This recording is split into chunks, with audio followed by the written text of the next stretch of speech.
امام سجاد علیہ السلام درود بھیج دے محمد والے محمد۔ امام جو ہے وہ نماز پڑھ رہے ہیں، عبادت کر رہے ہیں، اور گھر میں آگ لگ گئی، سجدے کی حالت میں ہے، چیخ و پکار، امام نے سر سجدے سے نہیں اٹھایا، آگ بجھ گئی۔ بعد میں امام سے کہا مولا گھر میں آگ لگ گئی تھی، تو امام کیا فرماتے ہیں؟ مگر جو قیامت کی آگ ہے وہ اس دنیا کی آگ سے کہیں زیادہ خطرناک ہے۔ لیکن اگر انسان اپنی زندگی میں اس لذت عبادت کو نہ چکھے، عزیزان محترم، افسوس رہ جائے گا۔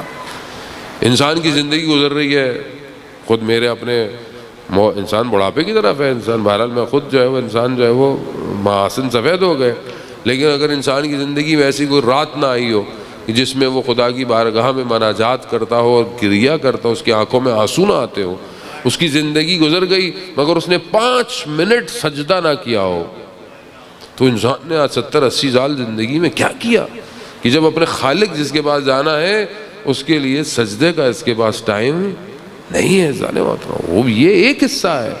دوسرا حصہ جو مرنے کے لیے سب سے زیادہ مہم ہے وہ حقوق العباد ہے، کہ انسان اللہ کو راضی کر رہا ہے، مصلی پہ بیٹھا ہوا ہے، مسجد بھی آ رہا ہے، لیکن رشتہ دار جو ہے وہ ناراض ہے، بہن بھائی ناراض ہے، ایک دوسرے کا حق کھایا ہوا ہے، تو ایسی عبادت بھی خدا کو قبول نہیں ہے۔ جانے محترم، آیت اللہ شہید دست غیب اپنی کتاب داستان راستان میں بیان کرتے ہیں عالم دین کا واقعہ، کہ انہوں نے اپنے خواب بابا کو، والد کو خواب میں دیکھا، والد سے سوال پوچھا کہ ہم جو اس دنیا کے اندر آپ کو ہدیہ بھیجتے ہیں، چیزیں بھیجتے ہیں، صدقہ کرتے ہیں، یہ وہاں آپ کو کیسے جاتا ہے، کیسے ٹرانسفارم ہوتا ہے؟ بینک اکاؤنٹ تو ہے نہیں یہاں پیسے ڈالے کہ وہاں پیسے نکل گئے، تو کیسے جاتا ہے؟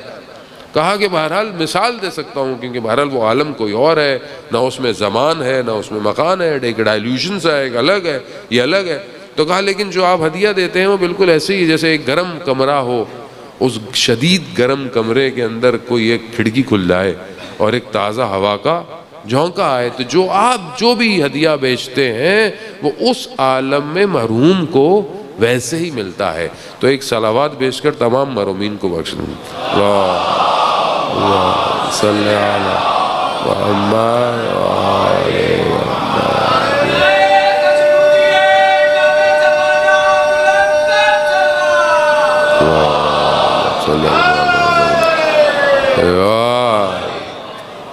بہرحال انہوں نے اپنے بابا سے پوچھا کہ اس عالم میں عذاب کیسے ہے۔ جان محترم، بہرحال کیونکہ ہماری مجالس میں صرف بشارت اتنی دی جاتی ہے اور خوف نہیں دیا جاتا، یہ امپورٹنٹ ہے، بیلنس امپورٹنٹ ہے، کیونکہ رسول خدا کو قرآن کیا کہہ رہا ہے؟ بشیر بھی ہیں اور نذیر بھی ہیں، یعنی خوف بھی دینا ہے اور خوشخبری بھی دینی ہے۔ صرف یہ بھی نہیں کہ انسان مجلس میں ڈراتا ہی رہے کہ مولانا صاحب آپ تو ڈراتے ہی رہتے ہیں، پتہ نہیں کیا ہوگا، نہیں، بشارت بھی ہے، آپ کو خوشخبری بھی ہے، لیکن بہرحال خوف بھی ضروری ہے، کیونکہ انسان کے اندر سے خوف نکل جائے نا، انسان تو آپ کے سامنے، آج انسانیت میں خوف ختم ہو گیا ہے۔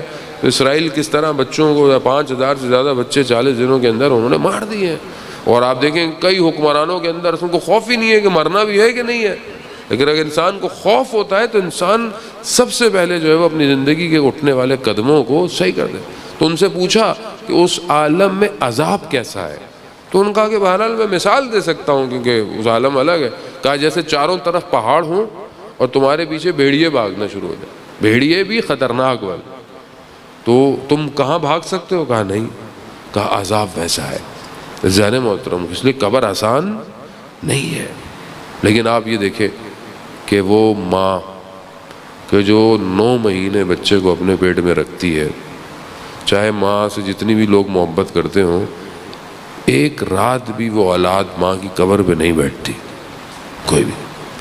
کوئی بھی کسی کے ساتھ قبر میں جا کے سوتا نہیں ہے، وہ بھی انسان ایسے ہی ہے بہرحال انسان کو۔ لیکن اگر اچھی اولاد ہو تو کم از کم بعد میں کام نیک کر سکتی ہے۔